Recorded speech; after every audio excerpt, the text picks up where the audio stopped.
What's up and welcome back, folks. Just a quick one today, and it's more of an announcement than anything else that the Manta is most definitely available again. In a lot of places you can actually go pick one up today or tomorrow or as soon as you like. I know that there are a few available right in my area right here. I did some checking just with zip codes around the country, and it seems like they're fairly well distributed at Tractor Supply in the dark blue colorway. And so that's a big old pile of good news right there, because you haven't been able to get your hands on one of these for a few months now. So I am in the middle of editing this thing, and look what I just found. That's right, it is available at Walmart as well. $650 price point, $50 shipping. That brings it up to the $700 retail. So now both colorways in the US are available. You can go pick one up at Tractor Supply, or you can have Walmart ship you one. I don't think Walmart's going to have them in stores. It's probably going to be a ship-only thing, but when it first came out, this was exactly how it worked. $649 and $49.97 for shipping, which is still retail. Let's get back to this video. At any rate, I want to make this one fairly quick, but I also want to give you a sneak peek of the clear modifications that have been done to my Manta. Let's get into it.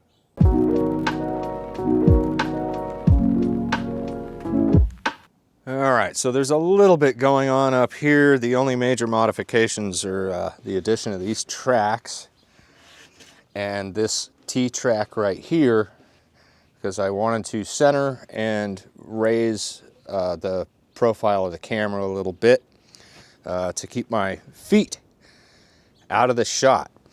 Because another major modification here, we have steering.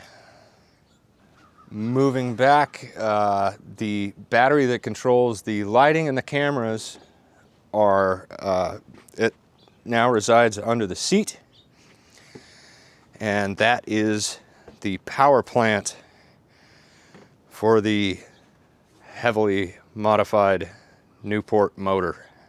So let's get into a few specifics here.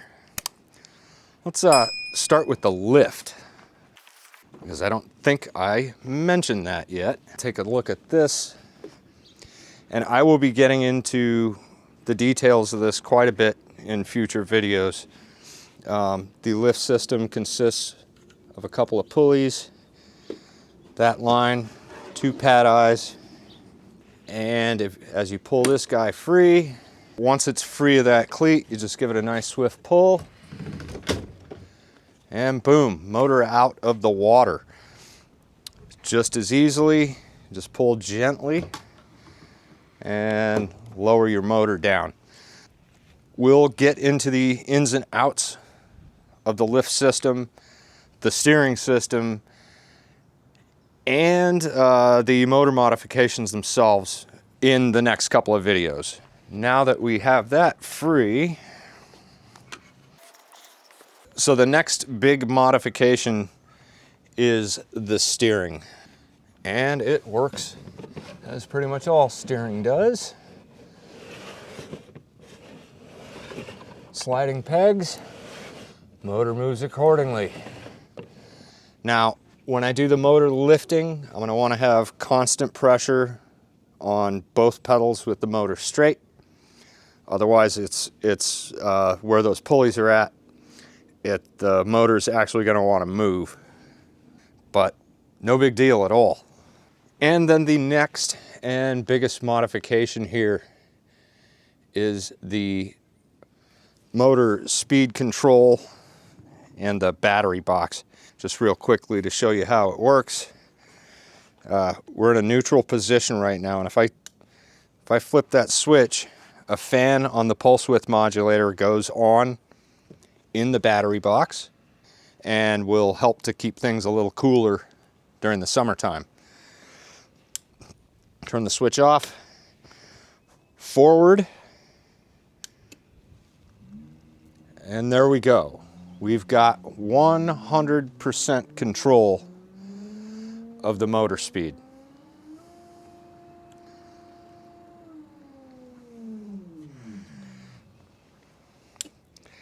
Head back to nothing. Go into the reverse position. Whoops. And same thing, only we're going in reverse. Again, 0 to 100% speed control.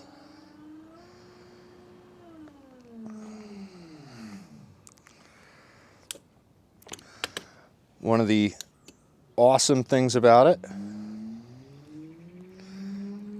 let's say I'm cruising along and I hit a massive rock and I fall out of the kayak.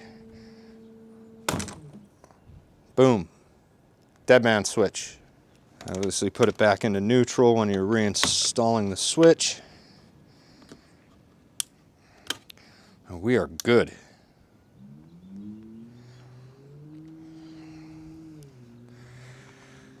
The steering control box, we'll get into how exactly this was made. This is just a project box with all the gear in it. And then the actual pulse width modulator is in the battery box. And there you go. Those are the major modifications to the kayak. Oh, also, yeah, our rear transom here also accommodates the rear pole for the back camera, which is this camera right here. But that is pretty much it, folks. The only other thing I might like to do is, along with the lighting that already existed, I've got white LED, blue for accent. There's another white one down there. I might do a couple of accent blues under the seat and maybe a couple in the tank well. Just in case I'm out dark 100 and, hooking everything up. Might be a good idea to have a little bit of lighting back there to help me out. The only other thing I'd like to do on it, you guys know I don't do a whole lot of lakes, but when I do, it would be nice to have sonar. Now, this hull isn't exactly ideal for a transducer for sonar, due to its kind of catamaran type hull. It would be really, really difficult to get one to be accurate inside the hull, and underneath is just a bad idea. I have a feeling it would get torn off in no time the way that I go. So it'll probably be something off the side of those tracks there and be completely removable. Do a couple of plugs for it and that's pretty much it. But anyway, that's where we're at. The deep dives into the lift, the steering, and the pulse width modulator will be upcoming fairly soon. But yeah, if you like what you've seen from my Manta series so far, they're available again. $700, brand new. You can go pick one up today. That's going to do it for this one. We will see you next with, I will actually combine lift and steering into one video. Thanks for watching, folks. We'll see you on the next one.